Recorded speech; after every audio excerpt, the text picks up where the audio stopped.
आप देख रहे हैं रिपब्लिक भारत और आपके साथ मैं हूं विवेक। और अखनूर से एक बड़ी खबर आ रही है जहां पर सेना की गाड़ी को फिर से निशाना बनाया गया है। और ये सबसे बड़ी खबर है, जहां सेना की गाड़ी को निशाना बनाया गया है और अभी सर्चिंग ऑपरेशन जारी है। अखनूर में सेना की गाड़ी पर हमले की खबर है और बड़ी खबर ये आ रही है कि आतंकियों ने सेना की गाड़ी पर फायरिंग की है और सेना की गाड़ी पर हमला किया है। हालांकि सर्च अभियान चलाए जा रहे हैं, सर्चिंग ऑपरेशन लगातार जारी है। तो सेना की गाड़ी को निशाना बनाया गया है और उन इलाकों को खंगाला जा रहा है जहां पर आतंकियों के छिपे होने की सूचनाएं मिल रही हैं।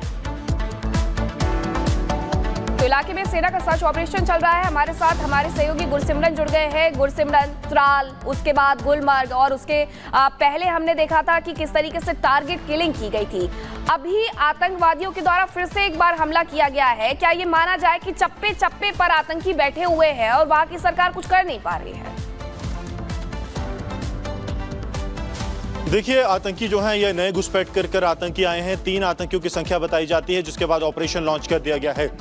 समझने की जरूरत है कि हुआ क्या। भारतीय सेना के काफिला जो है, जिसमें एक गाड़ी थी जो कि बख्तरबंद गाड़ी नहीं थी, इस तरह की गाड़ी थी, ये यहां से जा रही थी जब सुरक्षा बलों की तरफ से जो है एक टर्न लिया गया। उसके बाद आतंकियों द्वारा उस पर फायर किया गया, जिसके बाद पूरे इलाके को घेर लिया गया है सुरक्षा बलों की तरफ से और अब बड़े पैमाने पर यह आतंक विरोधी अभियान चलाया जा रहा है। ये इलाका जो है लाइन ऑफ कंट्रोल यानी कि नियंत्रण रेखा से सटा हुआ जोगवा का इलाका है, जो अखनूर के फॉरवर्ड इलाके बट्टल में पड़ता है।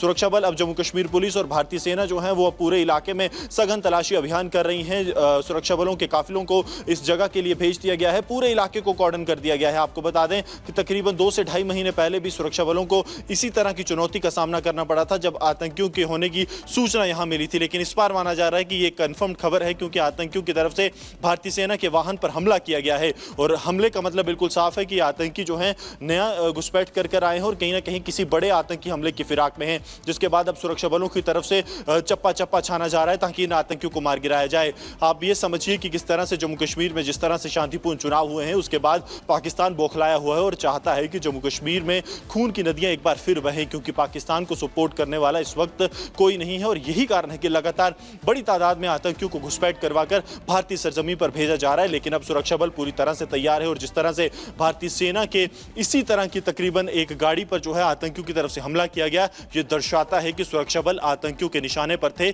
लेकिन सुरक्षा बलों की चौकसी की वजह से एक वैसा ही आतंकी हमला जैसा भाटा दूरिया में हुआ, गुलमर्ग पे हुआ, उससे सुरक्षा बल कहीं ना कहीं जो है आतंकी विफल रहे और अब पूरे इलाके में सघन तलाशी अभियान जारी है। बिल्कुल अभियान जारी है, लेकिन यह कहा जाता था कि जब बर्फबारी होती थी उस समय जो आतंकियों की जो एक साजिश होती थी और जिस तरीके से वो आगे बढ़ते थे, लेकिन जिस आज की तारीख में जिस हमले की बात हम और आप कर रहे हैं और जो तस्वीरें आपके पीछे दिखाई दे रही हैं, ये साफ तौर पर दिखता है कि प्लान बी के तहत काम किया जा रहा आतंकियों की तरफ से भी। और इससे कैसे निपटा जाएगा, इसके लिए क्या प्लानिंग है?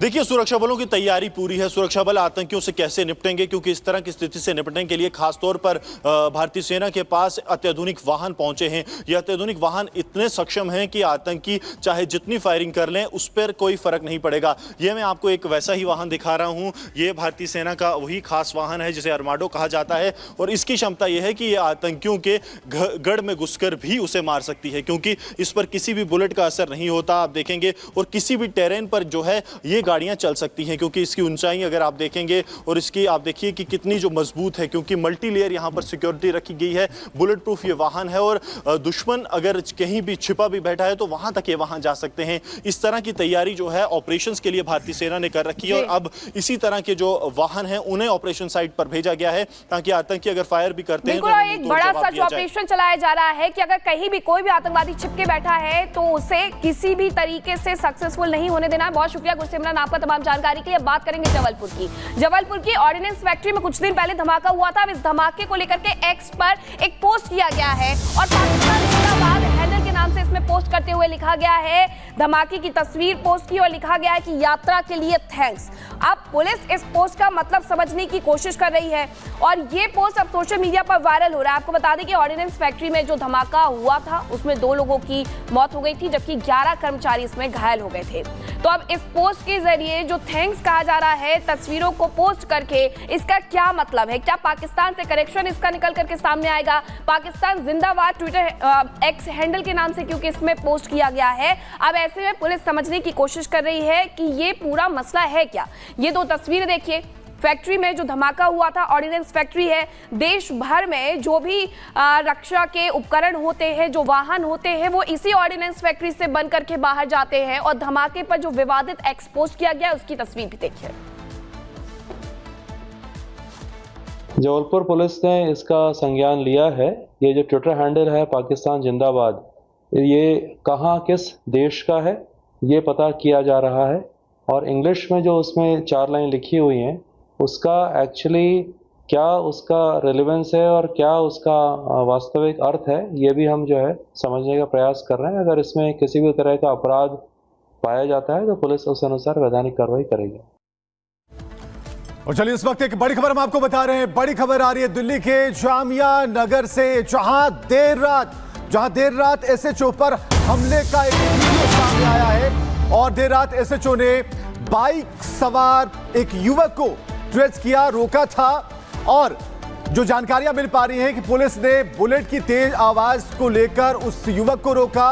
लंबी बहस हुई, इसके बाद लड़के ने अपने पिता को बुलाया। बाद में दोनों ने मिलकर एसएचओ को पीटा और इस खबर का पूरा वीडियो सामने आ गया है। तो दिल्ली से बड़ी खबर हम आपको बता रहे हैं। जामिया नगर से बड़ी खबर है, जहां एसएचओ ने एक युवक को रोककर पूछताछ की और इसके बाद यह मामला बिगड़ता चला गया। लड़के ने अपने पिता को बुलाया और उसके बाद उस एसएचओ की पिटाई इन्होंने कर दी है।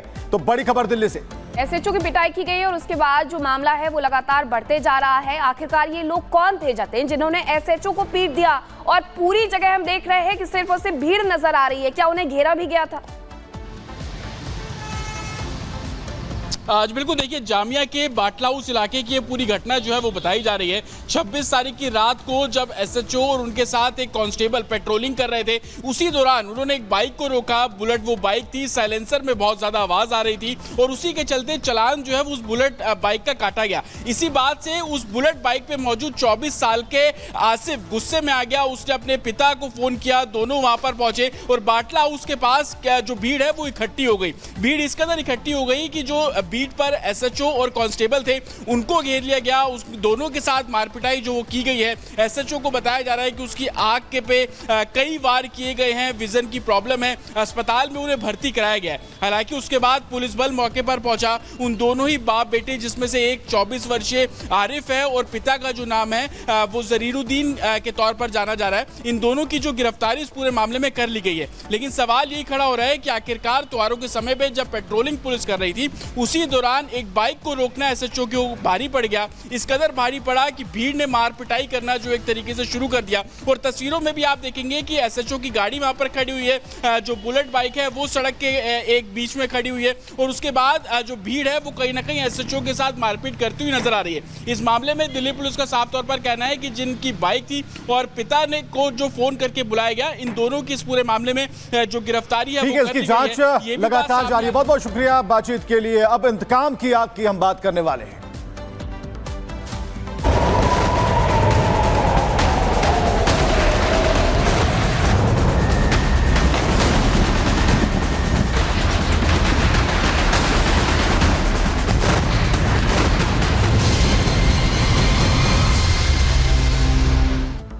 और इजराइल की तरफ से हिजबुल्लाह के आतंकियों के ठिकानों पर लगातार अटैक किया जा रहा है। इसी का बदला लेबनान में लिया गया और आपको बता दें कि लेबनान की तरफ से इजराइल पर हमले किए गए।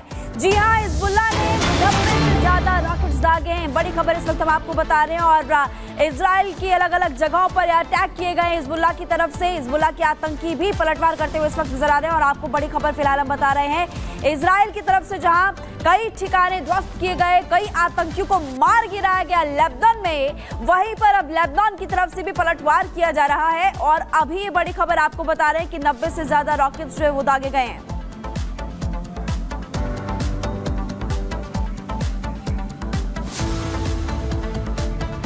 और आपको बता दें कि ईरानी पलटवार की आशंका से इजराइल भी अलर्ट मोड पर इस वक्त नजर आ रहा है। संभावित पलटवार से निपटने की तैयारी में इस वक्त नजर आ रहे हैं। और आपको ये भी जानकारी दे दें कि इजराइल अलर्ट मोड पर है। ये बड़ी खबर इस वक्त आपकी टीवी स्क्रीन पर है और इस वक्त इजराइल को ईरानी राष्ट्रपति मसूद पेजेश्कियन की भी चेतावनी है। इजराइल को हमले का करारा जवाब दिया जाएगा, ये मसूद पेजेश्कियन की तरफ से कहा गया। इजराइल की वजह से क्षेत्र में तनाव काफी ज्यादा बढ़ गया है, बदला लेंगे। तनाव बढ़ाने में इजराइल की मदद यूएस कर रहा है। मसूद पेजेश्कियन की तरफ से जो टिप्पणी की गई है वो इस वक्त हम आपको बता रहे हैं। देखिए बड़ी खबर इस वक्त आपकी